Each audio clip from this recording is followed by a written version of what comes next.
നമസ്തേ. Kannur vision ചാനലിൻ്റെ പ്രദക്ഷിണ വഴിയിലേക്ക് എല്ലാ പ്രേക്ഷകർക്കും സ്വാഗതം. ഇന്നത്തെ നമ്മുടെ പ്രദക്ഷിണ വഴി എത്തിച്ചേർന്നത് കണ്ണൂർ തളിപ്പറമ്പ് ദേശീയപാതയിൽ കല്യാശ്ശേരിയിൽ നിന്ന് 1 കിലോമീറ്റർ പടിഞ്ഞാറോട്ടേക്ക് മാറി പാറക്കടവ് എന്ന് പറയുന്ന ദേശത്തേക്ക് പോകുന്ന റൂട്ടിലേക്കൂടെ യാത്ര ചെയ്യുമ്പോൾ വളരെ പ്രസിദ്ധമായ പരക്കോത്ത് ശ്രീ വേട്ടക്കരുമകൻ ക്ഷേത്രത്തിലാണ്. നമുക്ക് പരക്കോത്ത് വേട്ടക്കരുമകൻ ക്ഷേത്രത്തിലെ ഐതിഹ്യങ്ങളെക്കുറിച്ചും ആചാരങ്ങളെക്കുറിച്ചും അനുഷ്ഠാനങ്ങളെക്കുറിച്ചും മനസ്സിലാക്കി തൊഴുതു പ്രാർത്ഥിക്കാം. പിന്നെ ആകെ ഒരു മഴയുടെ കാലാവസ്ഥയാണ്. നല്ല മഴ പെയ്യുന്നതും പ്രേക്ഷകർക്ക് മനസ്സിലാവും. അപ്പോൾ നമുക്ക് ഈ ക്ഷേത്രങ്ങളിൽ പഴയ സമ്പ്രദായ പ്രകാരം കുട ഇന്ന് കാണുന്ന ശീലക്കുടകൾ ഉപയോഗിക്കില്ല. പഴയ കാലത്ത് ഓലക്കുടകളാണ് ഉപയോഗിക്കുക.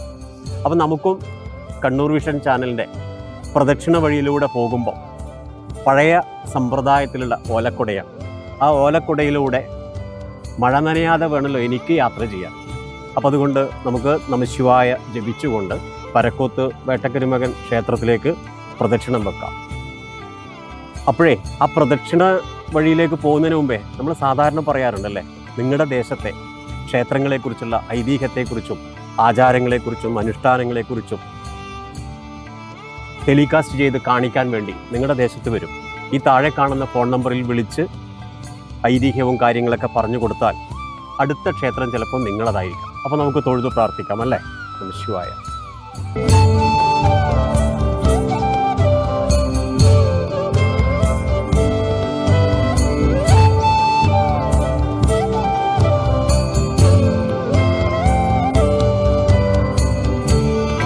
പരക്കോത്തെ മഹാദേവനെ നമ്മൾ തൊഴാൻ പോകുമ്പോൾ നല്ല പച്ചപ്പ് കാണാം പ്രേക്ഷകർക്ക്. നമ്മളധികം ക്ഷേത്രങ്ങളിലൊന്നും പോയാൽ പച്ചപ്പ് അധികം കിട്ടാറില്ല.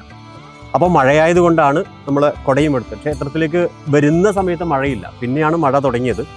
ക്ഷേത്രത്തിൻ്റെ മുറ്റത്തേക്ക് എത്തുമ്പോൾ അതിൻ്റെ എല്ലാ പ്രകൃതി രമണീയതയും കാണാം. ഒപ്പം ക്ഷേത്രത്തിൻ്റെ പടിപ്പുര, ആ പടിപ്പുര കഴിയുമ്പോൾ തന്നെ ഒരു വൃക്ഷത്തെ തറ കെട്ടി സംരക്ഷിച്ചത് കാണാം. ആ തറയൊക്കെ സംരക്ഷിച്ച തറയിൽ നിന്ന് നമ്മളിങ്ങനെ മുൻപോട്ടേക്ക് പോകുമ്പം നല്ല വിശാലമായ കരിങ്കല്ലുകൊണ്ട് പടുതിയ മുറ്റം കാണാം. വേട്ടക്കരുമകനാണ്. ആ വേട്ടക്കരുമകൻ ഈശ്വരൻ്റെ പ്രത്യേകത, വേട്ടക്കരുമകൻ ഏറ്റവും പ്രധാനം നാളികേരം എറിയലാണ്. അപ്പോൾ 12,000 നാളികേരം എറിഞ്ഞ് ദേവനെ തൃപ്തിപ്പെടുത്തുന്ന ചടങ്ങ് നടക്കുന്ന അപൂർവം കല്യാശ്ശേരി ദേശത്തെ വേട്ടക്കരുമകൻ ക്ഷേത്രങ്ങളിൽ ഒരു വേട്ടക്കരുമകൻ ക്ഷേത്രമാണ് പരക്കോത്ത് വേട്ടക്കരുമകൻ ക്ഷേത്രം. ഈ പ്രേക്ഷകർക്ക് ഇവിടെ കാണാൻ വേണ്ടി സാധിക്കും. തെയ്യമ്പാടി സമ്പ്രദായത്തിലുള്ളവർ വ്രതനിഷ്ഠയോടുകൂടി നിന്ന് അതിന് നിശ്ചയിക്കപ്പെട്ട മുദ്രയോടുകൂടി വാദ്യഘോഷത്തോടുകൂടി 12,000 നാളികേരം എറിഞ്ഞ് ഉടക്കുന്ന വളരെ വിശിഷ്ടമായ ശിലയാണിത്. ആ ശിലയെ അതുപോലെ ഭദ്രമായി അവിടെ സംരക്ഷിച്ചത് കാണാം. ഇനി നമുക്ക് പതുക്കെ ക്ഷേത്രത്തിലേക്ക് പോകാം.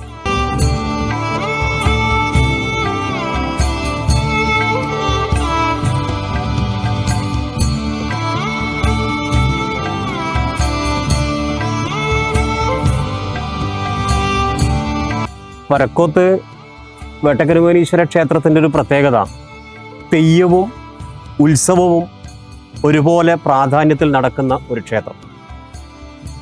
വേട്ടക്കരുമകനീശ്വരനെയും അച്ഛൻ ദേവനെയും ഒക്കെ വിശേഷപ്പെട്ട ചില തെയ്യങ്ങൾ നർത്തക രൂപത്തിലാടുന്ന ഒരു സങ്കേതം കൂടിയാണ് ഇവിടം. ഇതിലൂടെയാണ് നമ്മൾ ക്ഷേത്രത്തിലേക്ക് പ്രവേശിക്കുന്നത്.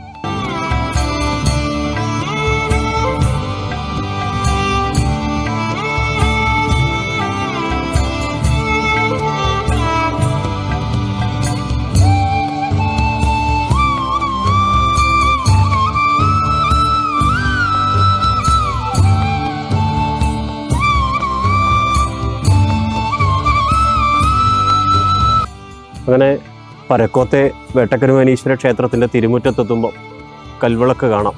ആ കൽവിളക്ക് അത് കഴിഞ്ഞ് ക്ഷേത്രത്തിൻ്റെ തിരുമുറ്റത്തേക്ക് പ്രവേശിക്കുമ്പോൾ കിഴക്കോട്ടേക്ക് ദർശനമായ കിരാതമൂർത്തിയായ വേട്ടക്കരുമകനീശ്വരനാണ്. ആ മഹാദേവനെ നമുക്ക് തൊഴുത് പ്രാർത്ഥിക്കാം.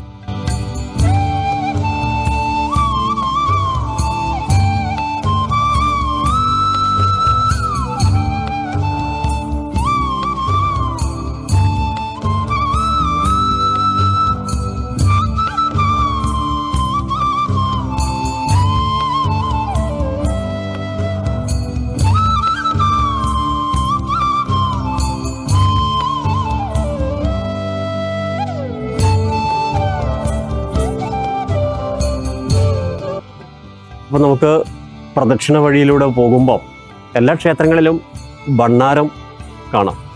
പക്ഷേ പരക്കോത്തെ വേട്ടക്കരുമൻ ക്ഷേത്രത്തിൻ്റെ ഭണ്ണാരത്തിൻ്റെ ഒരു പ്രത്യേകത, അതൊരു കലാകാരൻ്റെ സൃഷ്ടിയാണ്. ശംഖാണ്. ക്ഷേത്രങ്ങളിലൊക്കെ ശംഖുണ്ടാവും. ആ ശംഖിലാണ്, ശംഖുപൂരണത്തോടു കൂടിയാണ് ഏത് ക്ഷേത്രങ്ങളിലും പൂജ കാര്യങ്ങളൊക്കെ നടക്കുന്നത്. ഈ ക്ഷേത്രത്തിലെത്തുന്ന സമയത്ത് നമുക്ക് കാണാവുന്നത്, ക്ഷേത്രത്തിൽ ഭക്തന്മാർ ഭണ്ണാരം പെരുക്കുമ്പോൾ, ഭണ്ണാരം സമർപ്പണം ചെയ്യുമ്പം, കാണിക്ക സമർപ്പിക്കുമ്പം അത് ശംഖിലൂടെയുള്ള ആ കലാകാരൻ്റെ ഭാവനയാണ്. നമുക്കതൊക്കെ അങ്ങനെ കണ്ട് നമ്മളിങ്ങനെ പ്രദക്ഷിണ വഴിയിലേക്ക് പോകുന്ന സമയത്ത് നാളികേര തറ കാണാം. ഈ ക്ഷേത്രത്തിൽ കളിയാട്ടത്തിന് മുന്നോടി, കളിയാട്ടം കഴിഞ്ഞാലും ക്ഷേത്രത്തിലെ മേൽശാന്തി ദേവനോട് അനുവാദം വാങ്ങിച്ച് നാളികേരം ഉടച്ചതിന് ശേഷം മാത്രമേ ആ കളിയാട്ടത്തിൻ്റെ പൂർത്തീകരണം വരുന്നുള്ളൂ എന്നുള്ളൊരു സങ്കല്പത്തിലാണ് ഇവിടെ ഇങ്ങനൊരു നാളികേരത്തറ. നമ്മൾ നേരത്തെ പുറത്ത് കണ്ടത് നമുക്ക് പ്രേക്ഷകർക്ക് മനസ്സിലായിട്ടുണ്ടോ? 12,000 തേങ്ങ വേട്ടക്കരുമൻ ഈശ്വരന് വളരെ പ്രധാനം. അത് തെയ്യമ്പാടി സമ്പ്രദായക്കാരാണ് അവിടെ നാളികേരം മുടക്കുന്നതെങ്കിൽ ഇവിടെ ക്ഷേത്രത്തിലെ മേൽശാന്തിയാണ്. അതിനോട് സമീപത്ത് മറ്റൊരു ശില നമുക്ക് കാണാം. അത് മണ്ഡലമാസങ്ങളിൽ ശബരിമലക്ക് പോകുന്ന ഭക്തന്മാർ മുദ്ര ധരിച്ചു കഴിഞ്ഞാൽ നാളികേരം പോകുന്നതിന് മുമ്പും വന്നതിന് ശേഷം മുദ്ര അഴിക്കുമ്പോഴും നാളികേരം മുടക്കുന്ന ശിലയാണ്. ഇതും അതുപോലെ ഭംഗിയായി സൂക്ഷിച്ചിട്ടുണ്ട്. നമുക്കിനി പ്രദക്ഷിണ പദം അങ്ങനെ തൊഴുത് പൂർത്തിയാക്കാം.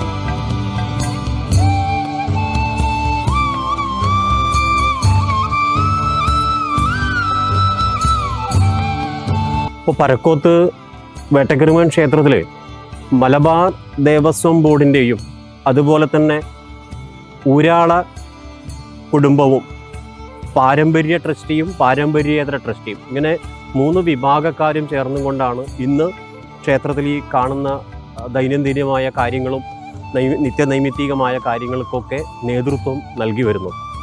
അങ്ങനെ നമ്മൾ ക്ഷേത്രത്തിൽ ഇങ്ങനെ പ്രദക്ഷിണം വെച്ച് പോകുന്ന സമയത്ത് പ്രേക്ഷകർക്ക് കാണാൻ പറ്റും, ക്ഷേത്രത്തിൻ്റെ കന്നിമൂലയിൽ വളരെ പ്രാധാന്യത്തിലുള്ള കളരി പ്രതിഷ്ഠയാണ്. ഇവിടെ വിശേഷ പ്രതിഷ്ഠാ ദിനത്തിൽ നട തുറന്ന് ആരാധനയും അതുപോലെ തന്നെ അനുഷ്ഠാനങ്ങളും നടക്കുന്ന, അതെല്ലാ ദിവസവും അവിടെ ആരാധനയില്ല. ഈ വിശേഷമായ പ്രതിഷ്ഠാ ദിനത്തിൽ മാത്രമേ ഉള്ളൂ. അതുകൊണ്ട് നമുക്കും പ്രദക്ഷിണ വഴിയിലൂടെ പോകുന്ന സമയത്ത് അവിടെ തൊഴുത് പ്രാർത്ഥിക്കാം.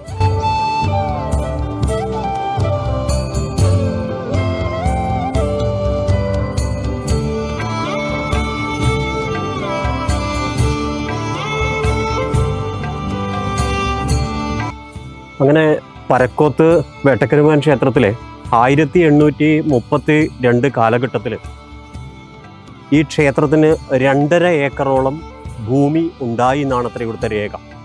അതിനർത്ഥം ഈ ദേശത്തിൻ്റെ, കല്യാശ്ശേരി ദേശത്തിൻ്റെ മുഴുവൻ ഒരു ജന്മി അല്ലെങ്കിൽ ഒരു അധ്യക്ഷനായിരുന്നു പരക്കോത്തെ വേട്ടക്കരുമനീശ്വരൻ്റെ ചൈതന്യമൊന്നും. ആ കാലഘട്ടത്തിൽ ഇത്രയും ഭൂപ്രദേശം ഈ ക്ഷേത്രത്തിനുണ്ടായിരുന്നതാണ്. ഇന്ന് ആ ഭൂപ്രദേശമൊക്കെ വളരെ പരിമിതപ്പെട്ട് കുറഞ്ഞ് ക്ഷേത്രവും ക്ഷേത്ര സങ്കേതവും മാത്രം എന്ന രീതിയിലേക്ക് മാറി. നമ്മളങ്ങനെ പരക്കോത്ത് വേട്ടക്കരുമനീശ്വരൻ കിഴക്കോട്ടേക്ക് ദർശനമായിട്ടാണുള്ളത്. നമ്മൾ പ്രദക്ഷിണ പദത്തിലെത്തുമ്പോൾ പടിഞ്ഞാറോട്ടേക്ക് എത്തി. ഇനി നമുക്ക് പടിഞ്ഞാറ് നിന്ന് കിഴക്കോട്ടേക്ക് നോക്കി ഭഗവാനെ തൊഴുത് പ്രാർത്ഥിക്കും.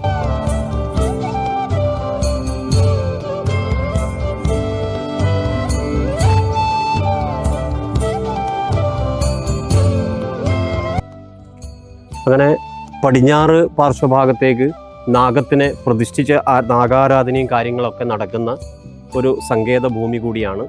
ഭക്തന്മാർക്ക് കാണാൻ വേണ്ടി സാധിക്കും. നല്ല പ്രകൃതി രമണീയമാണ്. ഒപ്പം ധാരാളം തെങ്ങുകളും അതുപോലെ വാഴയും ഒക്കെ ഉൾക്കൊള്ളിച്ചും കൊണ്ടുള്ള ഒരു ക്ഷേത്ര പരിസരം. ക്ഷേത്രം എന്ന് പറയുന്നത് ശരിക്കും അങ്ങനെ ആകണം. ആ രീതിയിൽ തന്നെയാണ് ഈ ക്ഷേത്രത്തിൻ്റെ ഇപ്പോഴത്തെ ഒരു മാതൃക. അങ്ങനെ നമ്മൾ തൊഴുത് പ്രാർത്ഥിച്ച്, നേരത്തെ നമ്മൾ പറഞ്ഞു പടിഞ്ഞാറ് പാർശ്വഭാഗത്തേക്ക് മാറി വായുകോണിലേക്ക് നാഗപ്രതിഷ്ഠയും നാഗാരാധനയും ഒക്കെ നടക്കുന്നത്.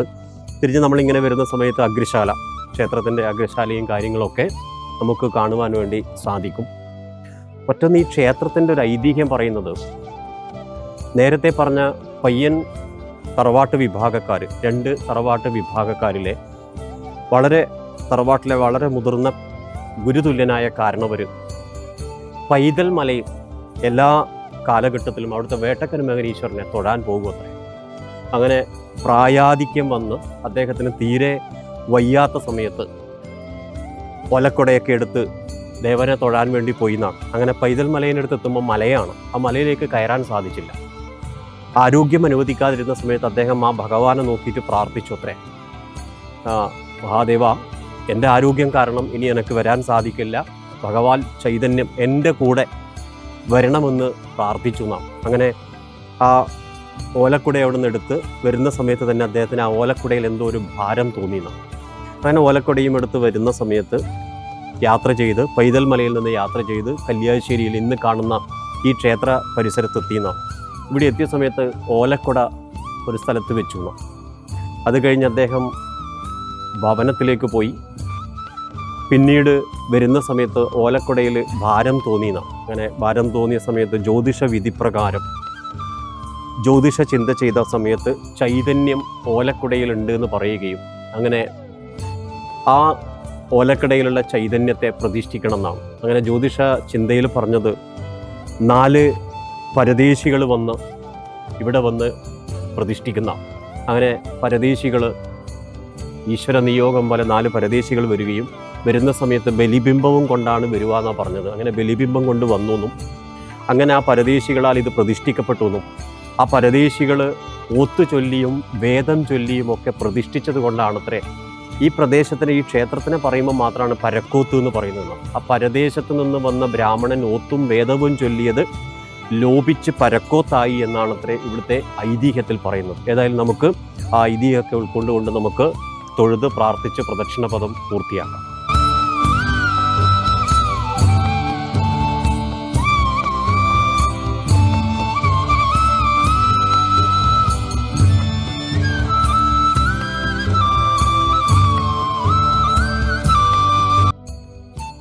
ഇത് നമ്മുടെ കല്യാശ്ശേരിയിലുള്ള ഈ പരക്കോത്ത് വേട്ടക്കരമൻ ക്ഷേത്രം അതിപുരാതനമായൊരു ക്ഷേത്രമാണ്. അത് മുൻപ് പ്രതിഷ്ഠ എപ്പോഴാണ് നടത്തിയതെന്നറിയില്ല. ഐതിഹ്യപ്രകാരം വയ്യൻ തറവാട്, അതായത് ഇവിടുത്തെ കല്യാശ്ശേരിയിലുള്ളൊരു പ്രമുഖ നായർ നമ്പ്യാർ തറവാടായ വയ്യൻ തറവാട്ട് കാരണവർ പൈതൽ മലയിൽ എന്നും പോകാറുണ്ടെന്നാണ് ഐതിഹ്യമല്ല പറഞ്ഞ് കേട്ട് കഴിഞ്ഞു. അപ്പോൾ അദ്ദേഹം പ്രായാധിക്യം കൊണ്ട് പൈതൽ മല കയറാൻ പറ്റാത്തപ്പോൾ എനിക്ക് കയറാൻ പറ്റുന്നില്ലല്ലോ, എൻ്റെ കൂടെ വന്നൂടെ എന്ന് ഭഗവാനോട് പ്രാർത്ഥിച്ചതിൻ്റെ ഫലമായിട്ട് അദ്ദേഹം തിരിച്ചു വരുമ്പോൾ, അന്ന് ഓലക്കുടയാണല്ലോ, ഓലക്കുട എന്തോ ഭാരം തോന്നുകയും ഇവിടെ ഈ സ്ഥലത്ത് വന്നപ്പോൾ ഇതിനടുത്തവിടെയായിരിക്കണം എന്നത്തെ തറവാട്. അപ്പോൾ ഇവിടെ വന്ന് കുടയുടെ വെച്ച് മൂത്രശങ്ക കഴിച്ച് തിരിച്ച് കുടയെടുക്കാൻ നോക്കിയപ്പോൾ എടുക്കാൻ പറ്റിയില്ലെന്നും അത് അടുത്ത ദിവസം രാവിലെ അന്ന് രാത്രി തന്നെ സ്വപ്നത്തിൽ നീ പ്രാർത്ഥിച്ച പ്രകാരം നിൻ്റെ കൂടെ വന്നിട്ടുണ്ട് എന്ന് അരുളപ്പാടുണ്ടാവുകയും ചെയ്തു. അതിൻ പ്രകാരം അടുത്ത ദിവസം പ്രശ്നാരിയെ കൊണ്ട് പ്രശ്നം വെച്ച് നോക്കിയപ്പോൾ കൂടെ വന്നിട്ടുണ്ടെന്നും എനിക്കൊരു സ്ഥാനം നൽകണമെന്നും പ്രശ്നത്തിൽ തെളിയുകയും അതിന് നിങ്ങളൊന്നും ചെയ്യണ്ട, അതിനുള്ള ആൾക്കാർ നാളെ തന്നെ വന്നുകൊള്ളും എന്നും പ്രശ്നത്തിൽ തെളിഞ്ഞു. അപ്പോൾ അതുപ്രകാരം അടുത്ത ദിവസം 4 ബ്രാഹ്മണർ അന്നത്തെ ഒരു പ്രതിഷ്ഠയോട് കൂടിയിട്ട്, കണ്ണാടി പ്രതിഷ്ഠ എന്ന് അതിന് പറയണത്, അതോടുകൂടി ഇവിടെ വരികയും കാരണവരെ സമീപിച്ച് ഈ സ്ഥലത്ത് പ്രതിഷ്ഠ നടത്തി പൂജ ചെയ്ത്, ആദ്യ പൂജ അവർ തന്നെ 4 പേരും കൂടി ചെയ്തു. പൂജ കഴിഞ്ഞ് കാരണവർ നോക്കിയപ്പോൾ 4 പേരെയും കണ്ടില്ല എന്നാണ് പറയുന്നത്. അപ്പോൾ ഏതോ ദേവഗണങ്ങളായിരിക്കണം വന്നിട്ടുള്ളത്. അപ്പോൾ അത് ദേവഗണങ്ങളാൽ പൂജ ചെയ്യപ്പെട്ട ഒരു ക്ഷേത്രം എന്നുള്ള പേര് കൂടി ഇതിനുണ്ട്. അന്ന് മുതൽ അത് 1832 ഒരു രേഖ ഉണ്ട്. ഈ ക്ഷേത്രവും പരിസരവുമായിട്ട് ഒരു 2.5 ഏക്കർ ഭൂമി ദേവൻ്റെ അതായത് ക്ഷേത്രത്തിൻ്റെതായിട്ട് ഇവിടെയുണ്ട്. ഇനി നമുക്ക് പ്രദക്ഷിണം വെച്ച് ക്ഷേത്രത്തിനകത്തേക്ക് പ്രവേശിക്കാം.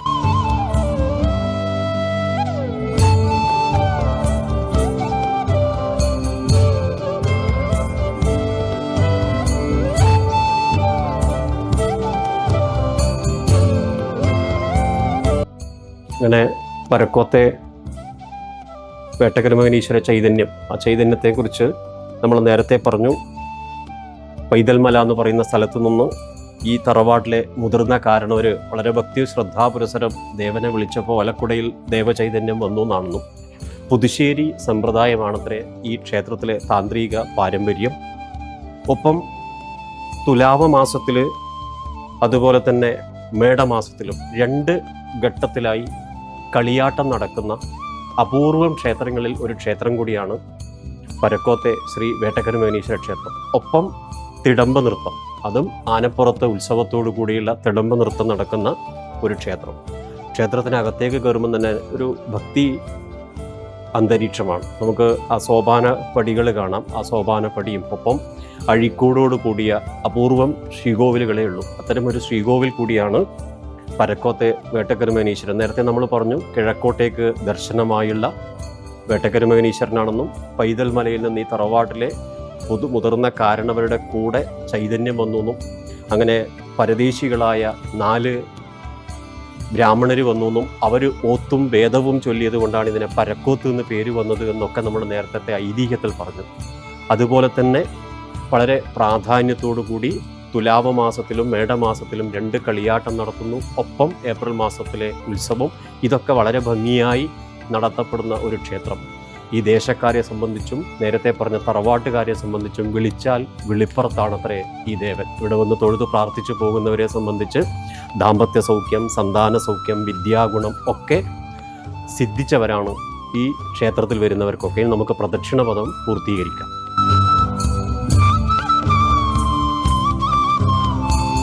അങ്ങനെ നേരത്തെ നമ്മൾ പറഞ്ഞതുപോലെ വേട്ടക്കരമേനീശ്വരൻ നമശിവായ മന്ത്രം ചൊല്ലിയും അതുപോലെ തന്നെ കിരാതമൂർത്തിയായ ദേവനാണെന്നൊക്കെ നമുക്കറിയാം. ശനിദോഷ പരിഹാരത്തിനും ജാതകത്തിൽ സൂര്യദശയുള്ളവർ ആ സൂര്യൻ്റെ പ്രീതിക്ക് വേണ്ടിയും ഇവിടെ വന്ന് തൊഴുതു പ്രാർത്ഥിച്ചാൽ ഏറെ അനുകൂലമാണത്രേ. ഇനി നമുക്ക് തൊഴുതു പ്രാർത്ഥിച്ചിങ്ങനെ പോകുമ്പം ക്ഷേത്രത്തിൻ്റെ കന്നിമൂലയിലാണ് ഗണപതിയെ തൊഴുതു പ്രാർത്ഥിച്ചിട്ടുള്ളത്, പ്രതിഷ്ഠിച്ചിട്ടുള്ളത്. നമുക്കവിടെ ഗണപതിയെ തൊഴുത് പ്രാർത്ഥിക്കാം.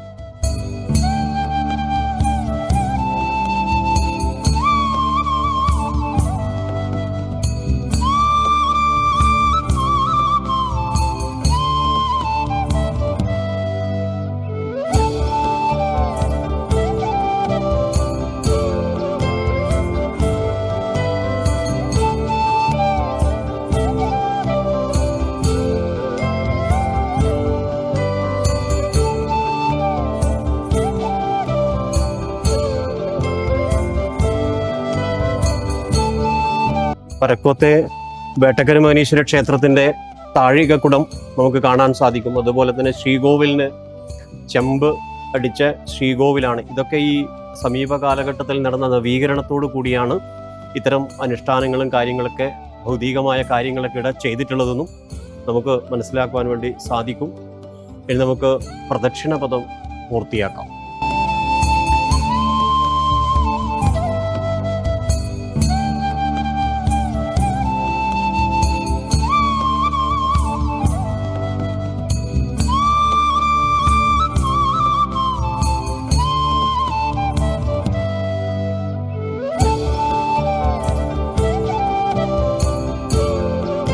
വന്ദേ ശംഭുമുമാപതിം സുരഗുരും വന്ദേ ജഗത്കാരണം വന്ദേ പന്നഗഭൂഷണം മൃഗധരം വന്ദേ പശൂനാം പതിം വന്ദേ സൂര്യ ശശാങ്കവന്യനയനം വന്ദേ മുകുന്ദപ്രിയം വന്ദേ ഭക്തജനാശ്രയശ്ച വരദം വന്ദേ ശിവം ശങ്കരം ധാരാധരശ്യാമളാംഗം ക്ഷുരികജാപധാരിണം കിരാതസൂനും വന്ദേ കരാകലിതകാർമുഖം. ഓം നമഃ ശിവായ. കിരാതസൂനവേ നമാം. നമസ്കാരം. ഞാൻ ശംഭു നമ്പൂതിരി, പരക്കോത്ത് വേട്ടക്കുറവൻ ക്ഷേത്രത്തിലെ ഇപ്പോഴത്തെ മേൽശാന്തിയാണ്. പരക്കോത്ത് വേട്ടക്കുറവൻ ക്ഷേത്രം കല്യാശ്ശേരി പാറക്കടവ് റോഡിലാണ് സ്ഥിതി ചെയ്യുന്നത്. എന്നാലും ക്ഷേത്രത്തിൻ്റെ നട തുറക്കുന്ന സമയവും പിന്നെ ഇവിടെ നടക്കുന്ന വിശേഷാൽ പൂജകളെ കുറിച്ചിട്ടും അത് പറയാമെന്ന് വിചാരിച്ചു. രാവിലെ 6 മണിക്ക് നട തുറക്കും. 6 മണിക്ക് നട തുറന്നു കഴിഞ്ഞാൽ അഭിഷേകം, പിന്നെ മലർ നിവേദ്യം. ആ അഭിഷേകത്തിൻ്റെ കൂടെ പിന്നെ നമ്മുടെ ആരോഗ്യ കാര്യങ്ങൾക്കായിട്ട് ധാര ഇതൊക്കെ ചെയ്യാറുണ്ട്. അത് കഴിഞ്ഞാൽ മലർ നിവേദ്യം, ഒരു കർപ്പൂരാരാധന, പിന്നെ അത് കഴിഞ്ഞാൽ അതിനിടയിൽ ദീപാരാധന കഴിഞ്ഞാൽ കർപ്പൂരാധന കഴിഞ്ഞ് കഴിഞ്ഞാൽ പിന്നെ കർഗഹോമം, മൃത്യുഞ്ജയോമം ഇതൊക്കെ ഉണ്ട്. അതൊക്കെ അവിടെ ചെയ്യും. ഗണപതി ഹോമം, കർഗഹോമം, മൃത്യുഞ്ജയോമം ഈ കാര്യങ്ങളൊക്കെ ഇവിടെ വഴിപാടായി ചെയ്യാറുണ്ട്. അതുകൂടാതെ പിന്നെ 8 മണി 7:30 മണിക്ക് ശേഷം ഉഷപൂജയുടെ സമയമാണ്. ഉഷപൂജ 7:30 മണി മുതൽ 8 മണി വരെ ഉഷപൂജയാണ്.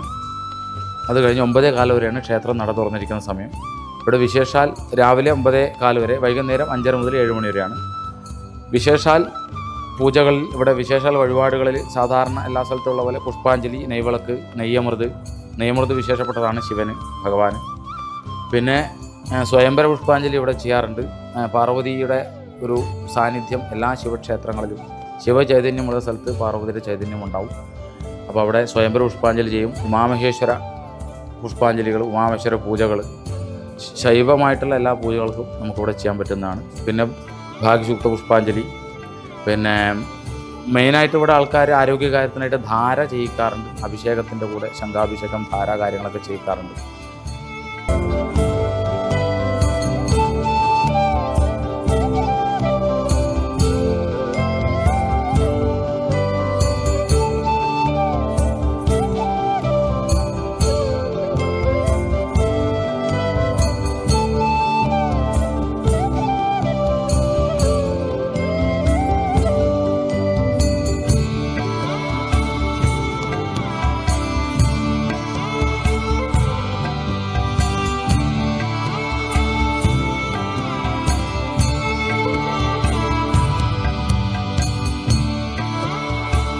പരക്കോത്തെ വേട്ടക്കരുമനീശ്വര ക്ഷേത്രത്തിലെ ഐതിഹ്യത്തെക്കുറിച്ചും ആചാരങ്ങളെക്കുറിച്ചും അനുഷ്ഠാനങ്ങളെക്കുറിച്ചുമാണ് നമുക്ക് മനസ്സിലാക്കുവാൻ സാധിച്ചത്. മലബാർ ദേവസ്വം ബോർഡിൻ്റെയും ഊരാള കുടുംബത്തിൻ്റെയും പാരമ്പര്യേതര ട്രസ്റ്റിയും ഒക്കെ ചേർന്നുകൊണ്ടാണ് ഈ ക്ഷേത്രത്തിൻ്റെ ദൈനംദിനികമായ കാര്യങ്ങൾ ചെയ്യുന്നതെന്നും തറവാട്ടിലെ പൂർവികനായ ശ്രേഷ്ഠനായ തറവാട്ട് കാരണവർ പൈതൽമല എന്ന് പറയുന്ന സ്ഥലത്തേക്ക് കാലാകാലങ്ങളിൽ അവിടെ തൊഴുത് പ്രാർത്ഥിക്കാൻ പോകാറുണ്ടെന്നും അങ്ങനെ പ്രായാധിക്യവും അതുപോലെ തന്നെ അവശത്വവും വന്ന സമയത്ത് പൈതൽമല കയറാൻ സാധിക്കാതെ താഴെ നിന്ന് വേട്ടക്കരുമകൻ ഈശ്വരനോട് പ്രാർത്ഥിച്ചു അത്രേ, എനിക്ക് എൻ്റെ ആരോഗ്യം സാധിക്കാത്തത് കൊണ്ട് ഇനി എനിക്കിവിടെ തൊഴാൻ വരാൻ സാധിക്കില്ല എന്ന്. അതുകൊണ്ട് ഭഗവാൻ എൻ്റെ കൂടെ വരണമെന്ന് പറഞ്ഞ സമയത്ത് ഭഗവാൻ കൂടെ വന്നു എന്നാണ് ഭഗവത്ഗീതയിൽ പറയും പോലെ. എന്ത് ഭക്തിയോടുകൂടി ജപിച്ചാലും ഭഗവാൻ കൂടെ വരുന്നതാണ്. അങ്ങനെ ഭഗവാൻ ഒലക്കൊടയിൽ പുറകെ കൂടെ വന്നു എന്നും അങ്ങനെ ഇവിടെ വന്ന് 4 പരദേശികളാൽ വന്ന് പ്രതിഷ്ഠിക്കപ്പെട്ട ക്ഷേത്രമാണെന്നും ആ പരദേശികളായ ആളുകൾ വന്ന് പ്രതിഷ്ഠിച്ചതുകൊണ്ടും വേദവും ഓത്തും ചൊല്ലിയതുകൊണ്ട് ഇതിനെ പരക്കോത്ത് എന്ന പേരിൽ അറിയപ്പെടുന്നു എന്നും വളരെ പ്രാധാന്യത്തിൽ മേടമാസത്തിലും തുലാവമാസത്തിലും കളിയാട്ടവും ഒപ്പം ഉത്സവവും നടക്കുന്ന അപൂർവം ക്ഷേത്രം.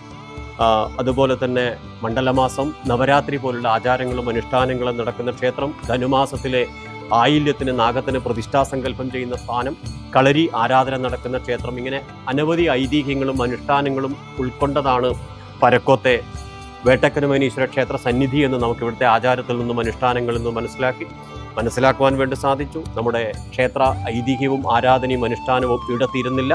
മറ്റൊരു ക്ഷേത്രത്തിലെ ഐതിഹ്യവുമായി വീണ്ടും കാണാം. നന്ദി, നമസ്തേ.